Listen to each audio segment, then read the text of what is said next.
Alright, that last chapter length was ridiculous. None of the chapters in the previous book took 40 minutes, let alone 50. The longest was like in the 33, 34-minute range, and that was the only one above 30 minutes.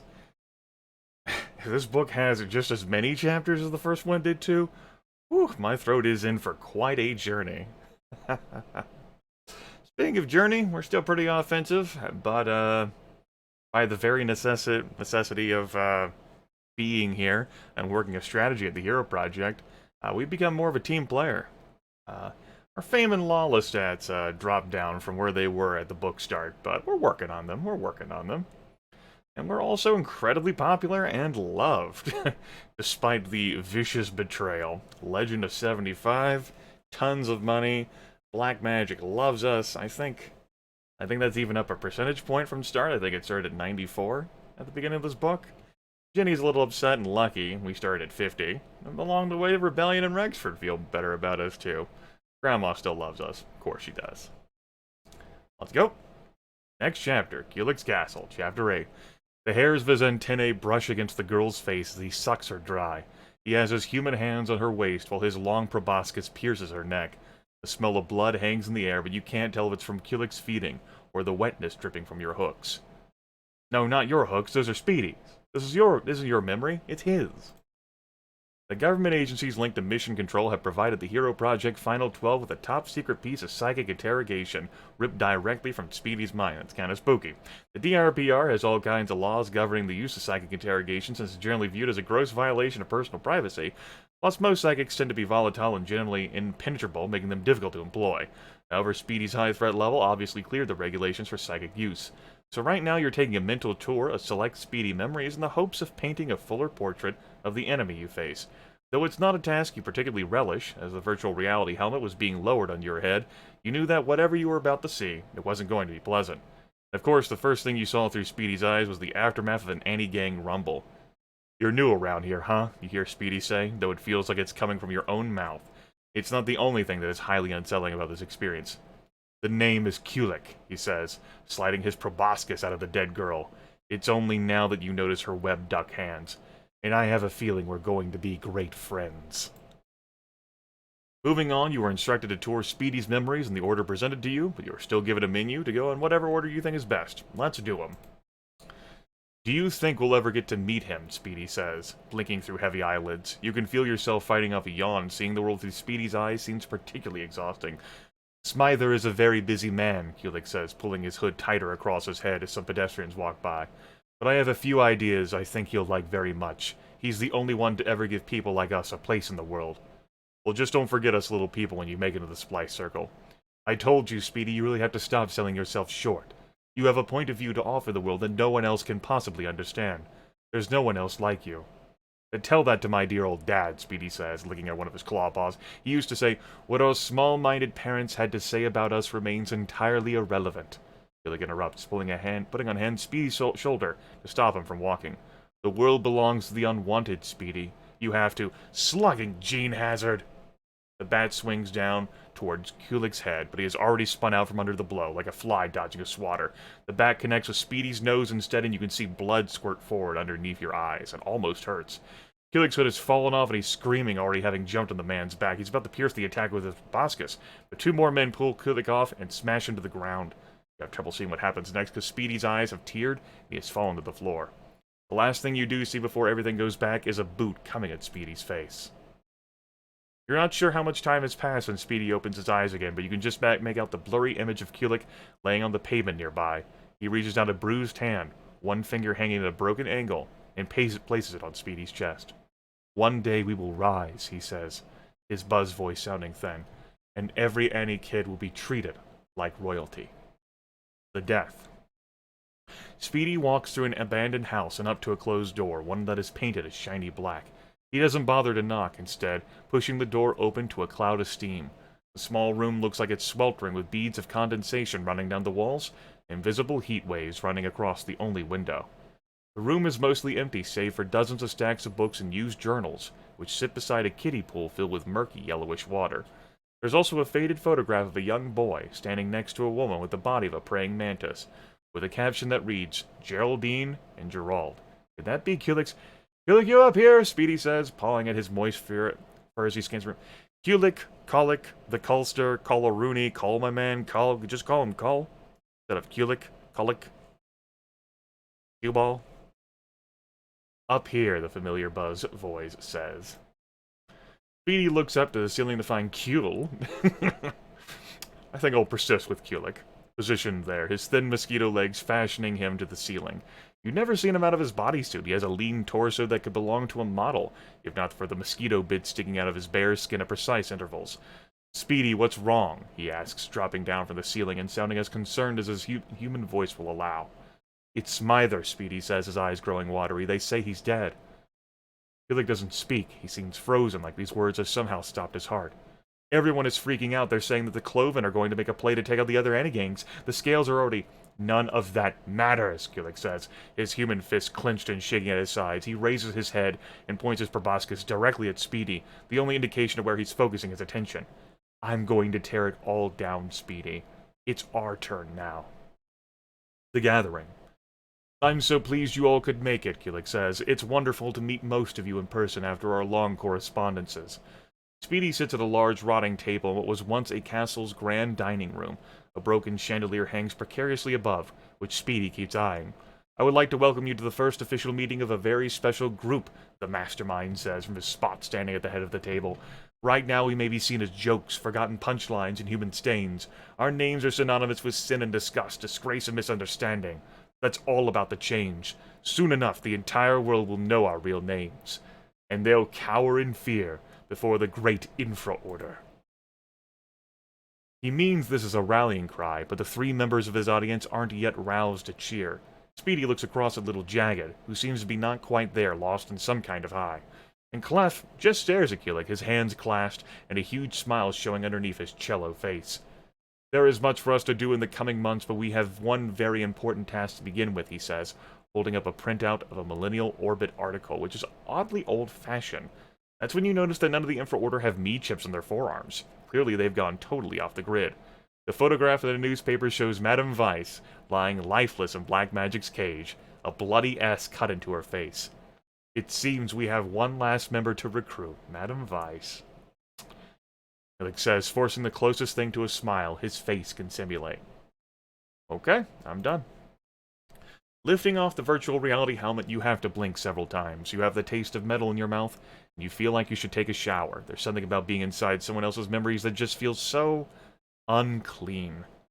We found that Speedy's brain was mind-mapped to protect against psychic intrusion, Rebellion's voice booms from the holographic projection across the transport hangar. But those were the most relevant memories we could find that were left unguarded. Huh. Unguarded, huh? But thoroughly mind-mapped to protect against psychic intrusion. Obviously, they helped to paint a more complete picture of Kulik and the origins of his infra-order. Rebellion clears his throat, gearing up for a longer speech about him, but you find it hard to focus. Several several thoughts swirling around in your head. One of the most disgusting creatures I've ever seen. You can see why he'd want to rebel.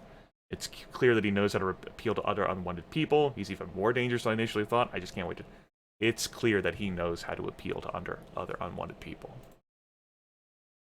He's got a charisma about him, a way to like touchstone on emotions. You pop 2 painkillers into your mouth and wash them down with water from your Hero Project thermos, hoping it will help stop the throbbing in your head. After last night's vote, you hardly got any sleep before the 5 o'clock call time for your next mission. Even though the mission episode won't air until Wednesday, the judges and Mission Control wanted to act on Speedy's recovered intelligence right away. At least the judges have signed off for the moment, giving you a few precious minutes to recollect yourself. You're not looking so hot, rookie, Cherie says from his seat across the transport. What's the matter? The ghost of my girl's past haunting you? So much for relaxing.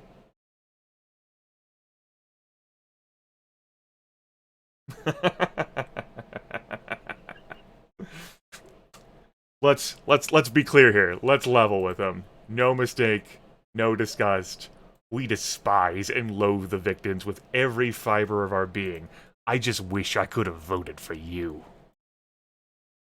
It should have been you, Summit says from his seat next to Jury, his leather costume crinkling as he clenches his fist. Now, Summit, we may not agree with the Ineffable's lifestyle choices, Inherit injects, but we need to find a way to overcome our differences in the image of humility. If you come at me with any of that bigoted nonsense again, you won't like what happens, Summit snaps. Our beliefs have very little in common, Inherit.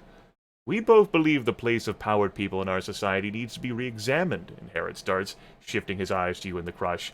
None more so than Infini-powereds. They need the Meek's help the most. I really think...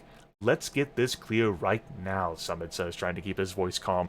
I believe that it is our democratic responsibility to make sure all Americans are able to earn the same advantages that powered individuals are born with.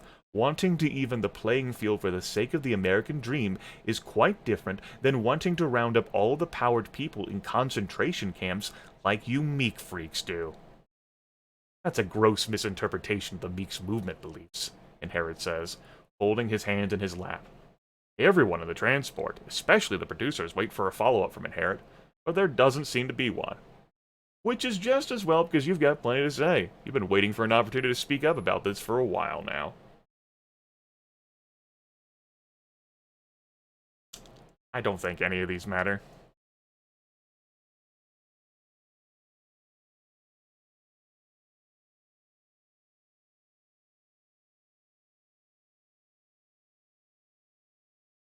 How do either of you plan to work beside powered heroes on the American Protectorate if you win this show? I'd be happy to have a humble discussion regarding Meek philosophy whenever you'd like, the Ineffable Inherit responds. But for now, I think we should focus on the task at hand, shouldn't we? Is everyone clear on this mission plan? Inherit proclaimed himself field captain without consulting any of you, a move that was supported by the judges after Inherit led his team to a decisive victory last mission. Did he? Whatever. And you weren't about to contest this, considering your new team, Team 1, consists of you, Inherit, Joel, Jury, Null, The Crush, and Summit. It's a great team, really. Fucking love it. It's awesome. Not exactly your biggest list of supporters, especially since Null hasn't spoken to you after how things went down with last night's vote. Right now, she's making a pretty convincing case that you two were actually total strangers before the Hero Project, which is the story you cooked up to help protect her secret identity, which is why we told Gigi in the confessional that we didn't really know her that well. And as if you didn't feel out of place enough already, these 5 heroes worked together last mission, while your old team, Team 2, picked up Black Magic and the Bear for their roster. Apparently the viewers were able to vote on the team rosters this week, and they must have liked how things shook out the first mission, because this is what they chose. Or so the producers claim. The truth is, you haven't had a spare second to process any of the things happening in the Hero Project. With the insane pace of the production schedule, you haven't had time to think about the kind of impression you're making or what fans think of you. Your meat chip access to most content has been temporarily restricted during your time on the show, so you have very little idea of what's happening outside the bubble of the show. You have the sense that your life has changed forever, but you're moving too fast to even begin to digest that thought. You're sure that you managed to anger a large base of fans no matter how you voted last night. Even though your national legend level is reaching new heights, you're sure it must have taken a hit after last night. But for now, your only concern is doing what it takes to survive this competition. Looks like it. Looks like it. Oh well. A producer's voice rings through the PA system, interrupting your thoughts. Inherit, can you give another rundown of the mission? We need a clean take. You got it, Inherit says, flashing a wink and a smile. You wish you could steal an eye roll with Jenny, but it's not like you could see anything underneath her null faceplate anyway. As we've all seen, intelligence gathered from the captured infra-order member known as Speedy has given us a location for Kilik's top secret base of operations. We are currently en route to attempt a capture. This is the second time I've done that in the series. route? Shit. And what is our team tasked with specifically, Jury cuts in, never missing an opportunity to steal the spotlight. Our primary objective is capturing the Mastermind, while Team 2 is tasked with capturing all supporting infra-order members.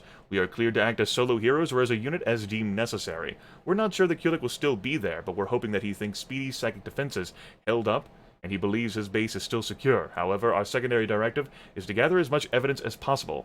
A-list tasks for an A-list team, Jury boasts, crossing his arms across his puffed-up chest. Well, mostly, he finishes, settling his eyes on you. You open your mouth to zing back, but notice that everyone else has turned to look out of their nearest window. You turn and see why they've grown silent. You've begun to approach Killick's headquarters, which is an enormous, abandoned castle. The castle is equally majestic and decrepit. It's set in the middle of a misty brownish lake and stands as a tower of crumbling brick and caved-in walls. It was probably once a prized estate with a sizable staff, but now it sits in squalor. The castle seems like the perfect hideout, does it? Seems very obvious, right? Since it's not only huge and empty, but also in very close proximity to the Big Sur area where Prodigal's death wave hit. The surrounding area has been filled with toxic nuclear fallout and has been publicly condemned ever since. I mean, I see why it would serve as a good hideout in that situation, but still, is it? You feel a chill run through your body as you see the castle and force yourself to close your eyes. This is the kind of thing you've had nightmares about ever since Prodigal came into your life. But right now you're freaked out because what dark terror awaits? One of the most haunting places. I was part of the death wave that made this wasteland. Should have stopped this from happening in the first place. I just want to make sure I survive. I know the entire nation will be seeing and judging this in a few days. That's why I'm freaked out. How can I turn this to my advantage? Look at the fuck this place. Look at it.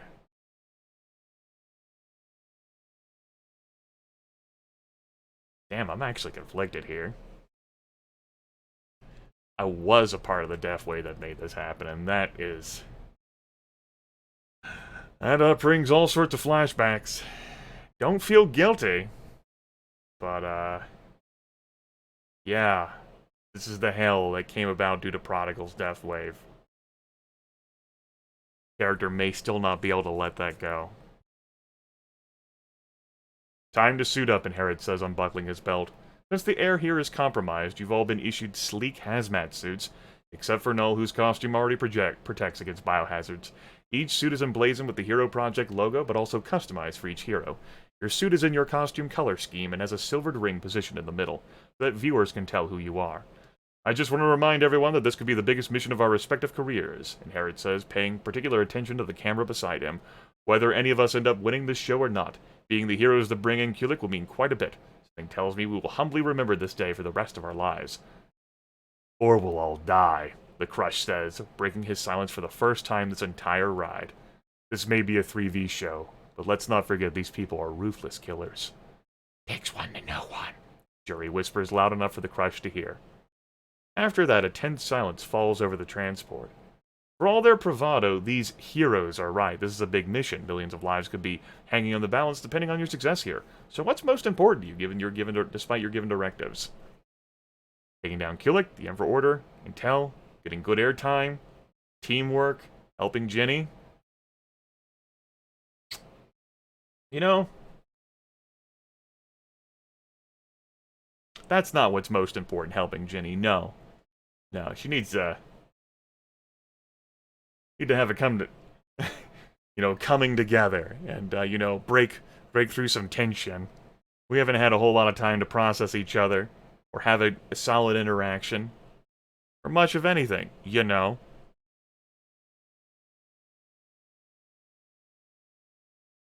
Has to be Jenny's way or nothing at all.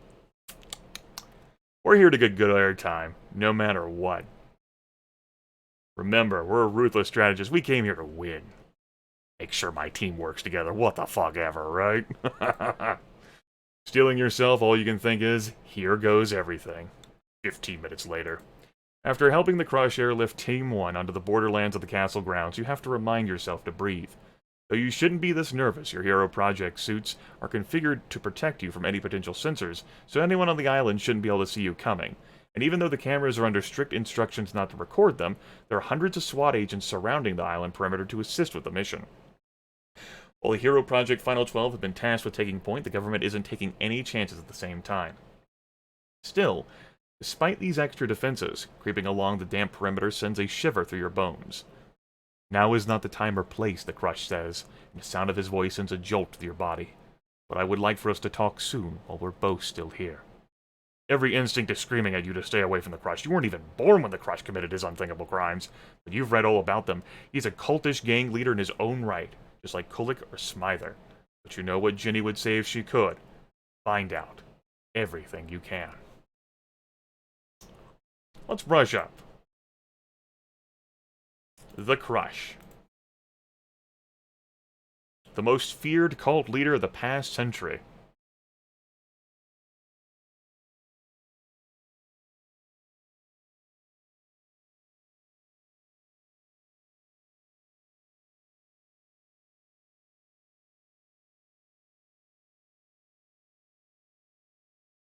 Whew.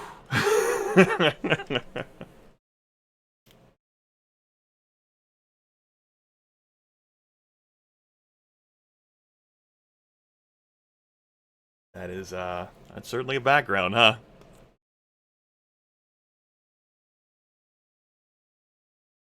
That is certainly a background.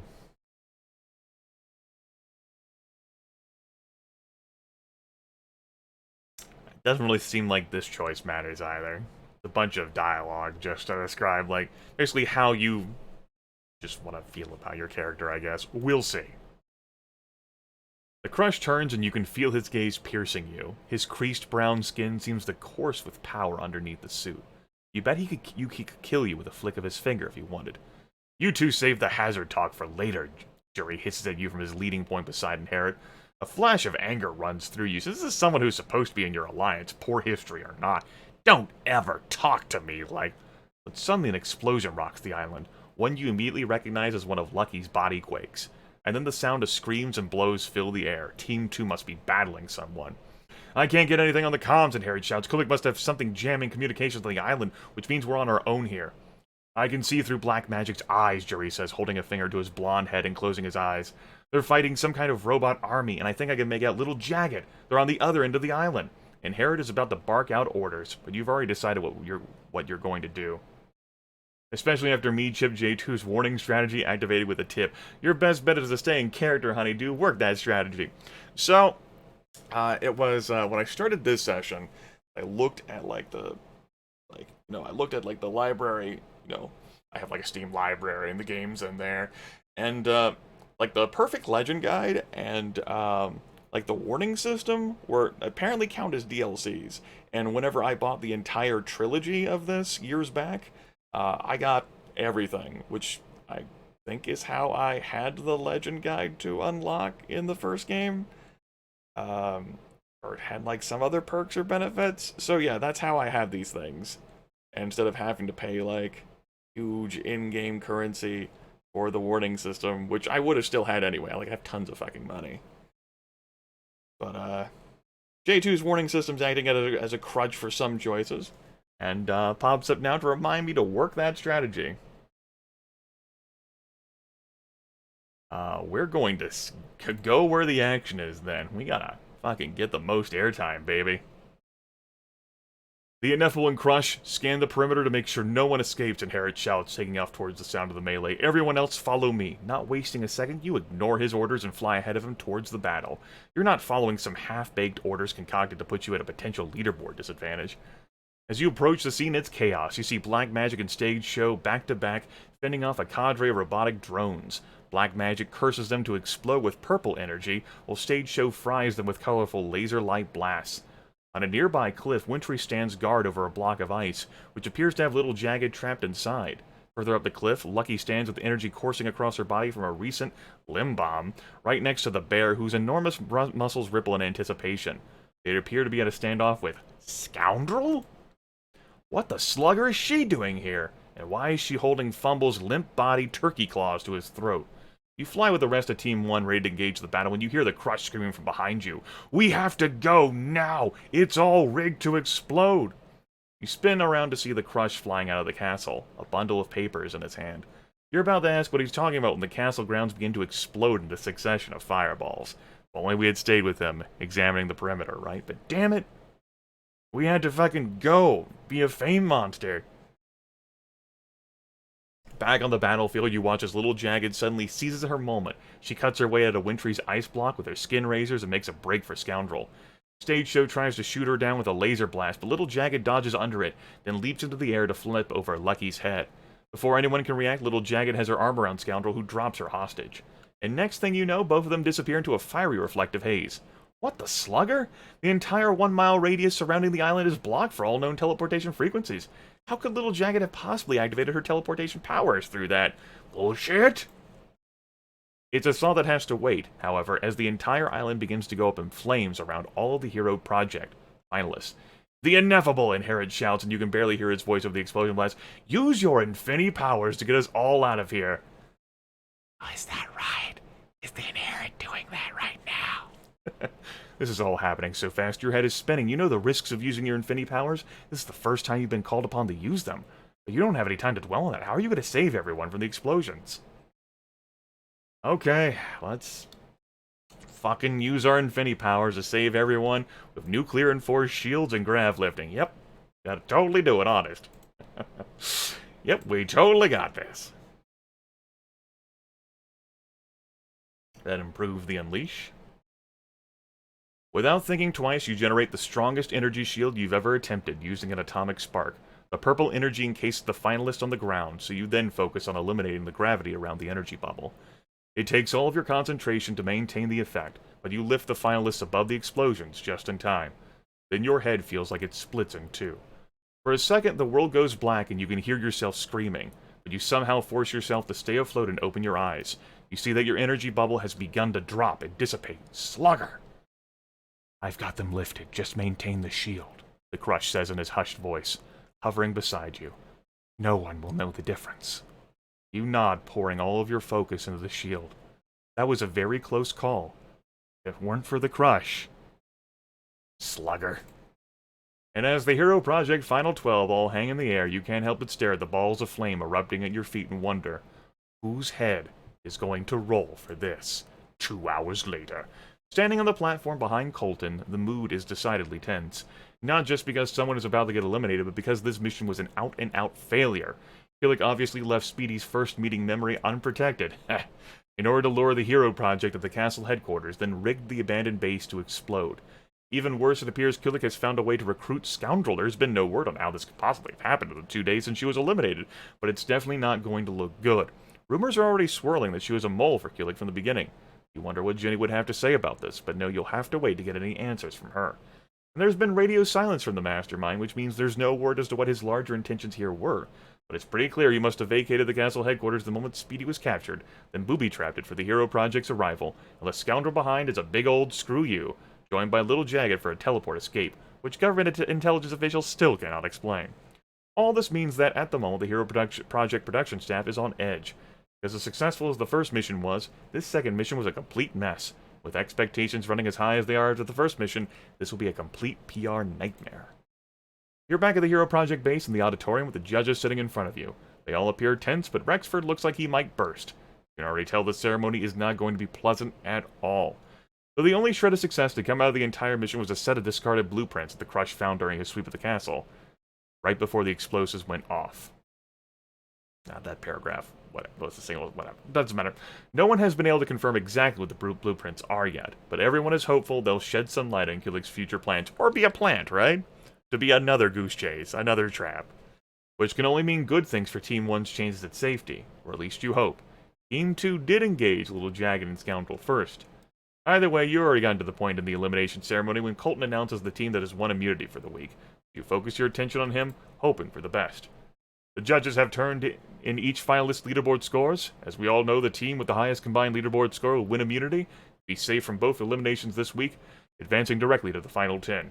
Now, without further delay, that team will be Team 1 once again. As Colton finishes his announcement, a wave of relief runs through you, because you're safe. Thanks, Slugger, you don't have to worry about getting booted this week, which means you might be able to get some much-needed rest. It also means you're automatically advancing to the final 10. Now you just have to survive 4 more eliminations to win the show, and make it onto the American Protectorate. Though as soon as this relief settles, another wave of nerves hits. Now you just hope the right hero gets eliminated, so the next vote won't be a total nightmare.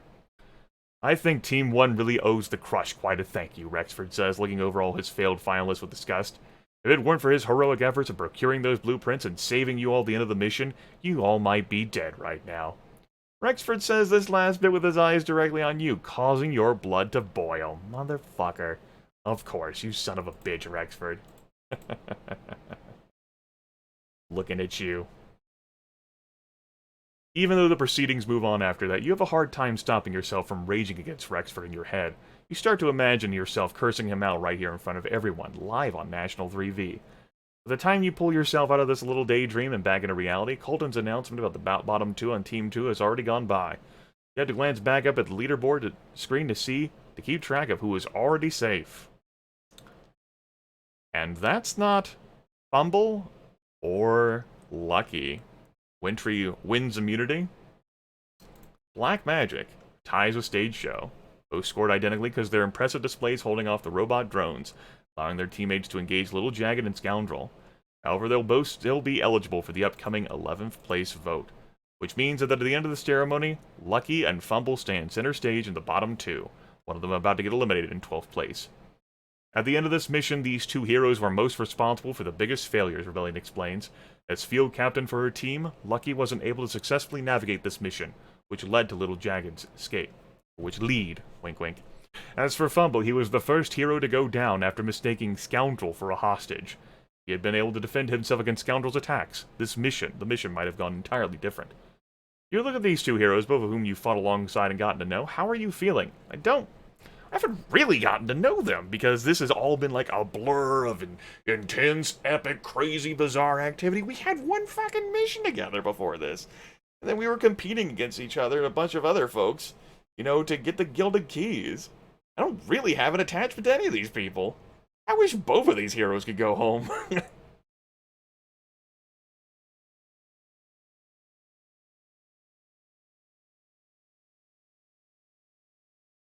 Yeah, fuck them both. Like, Fumble was the fame-hungry hero leader who couldn't keep shit together during the last mission, and Lucky was the person who challenged Fumble. You make the argument that, yeah, I gotta go save people, but how dare she presume that she knows better than Rebellion, right? It's not like we've ever done that. Right?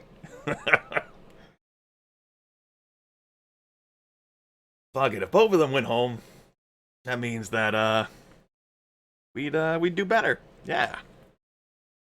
Yeah. Both of them. Send them both home. Meh. Well, I won't drag this out any longer than I have to, Colton says, looking over the face of the bottom two heroes with what appears to be genuine sadness. The finalist from Team 2 with the lowest leaderboard score leaving us tonight is Fumble with a score of 25. As Colton says this, Lucky's name flashes in 5th place on the leaderboard screen with a score of 30.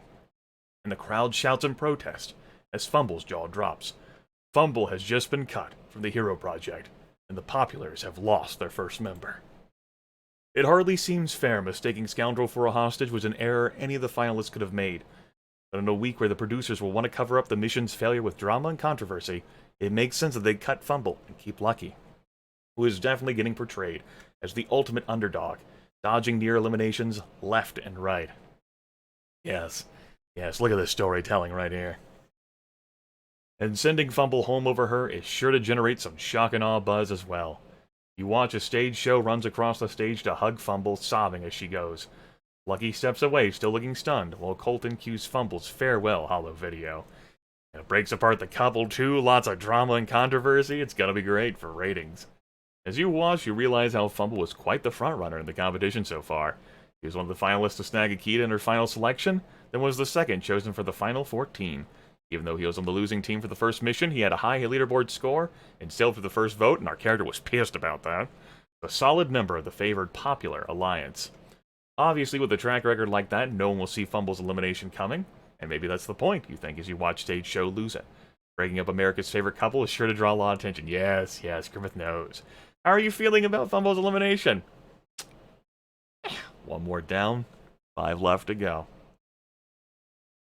As producers swoop in to take Fumble away, you run across the stage to say goodbye, not sure if you'll get another chance. Fumble, I don't know what... Do me a favor, Fumble says, pulling you closer to the pack of producers. Promise me you'll stick with Stage Show and beat those underdog sluggers. Done, you say, just before the producers finally sweep Fumble away. And as you watch him go, you just hope you can deliver on the... Do we? No, I don't know how I feel about the Hero Project here.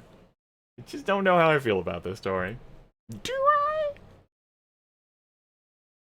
However you feel about this elimination, your chances of winning a spot on the American Protectorate just got a little bit better. Someone had to go. Before this whole thing is over... before this whole thing is other. 5 more heroes will be eliminated.